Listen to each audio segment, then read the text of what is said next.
रोजगार के लिए खलीजी ममालिक जाने वालों के लिए बड़ी खुशखबरी। हुकूमत ने खलीजी ममालिक जाने वाले मेहनत कशों को टैक्स में 7,500 की रियायत दे दी। एक्साइज ड्यूटी में कमी का इतलाक इकनॉमी क्लास पर होगा।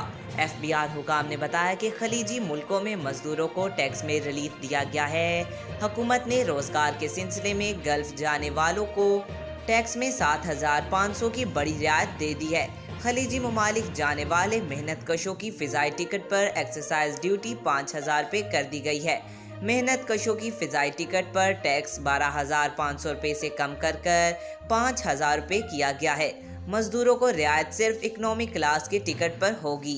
FBR के हुकाम ने बताया कि एक्साइज ड्यूटी मेहनत कशों के वीजे पर सफर करने वाले मुसाफिरों से वसूल की जाएगी। मेहनत कशों को फी टिकट 7,500 रुपये का रिलीफ मिलेगा।